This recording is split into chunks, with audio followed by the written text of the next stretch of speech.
से जीआर मंडल नर्सरी से हमने जीआर मंडल नर्सरी हिंदी में हमने एक वीडियो डाला था मियाजाकी प्लांट का।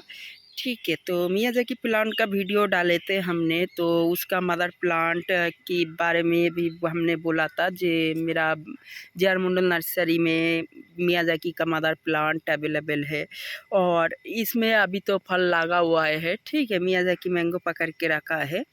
तो ये है मियाजाकी मैंगो, इसका पौधा अवेलेबल है जीआर मंडल नर्सरी में। उसका वीडियो तो हमने पहले यूट्यूब में डाला था, तो उसका फल हमने देखा था नहीं। ठीक है, तो अभी हमने मियाजाकी मैंगो कैसे कलर होता है, कैसा होता है देखने में, और वही बात आज है कर रहे हैं जीआर मंडल नर्सरी हिंदी में। ठीक है, तो ये है मियाजाकी मैंगो। ये बहुत ही अच्छा होता है, कलर भी बहुत अच्छा होता है और ये खाने में बहुत मीठा है और बहुत ही महंगा मैंगो है।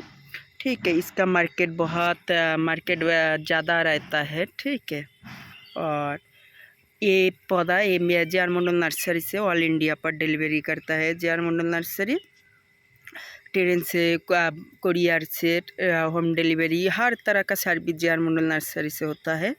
ठीक है, तो ये मियाजाकी का पौधा तो आप लोगों को चाहिए तो ज़रूर कांटेक्ट कीजिएगा। मेरा जीआर मंडल नर्सरी का कांटेक्ट नंबर है 6295598133। ठीक है, ये है मियाजाकी का मदर प्लांट है, बहुत बढ़िया प्लांट है। देखिए ये बहुत बढ़िया पेड़ है। ठीक है, अभी इसमें फल लगा हुआ है। तो आज का वीडियो यही तक है। नेक्स्ट वीडियो आने तक आप लोग ज़रूर मेरा वीडियो फॉलो कीजिएगा।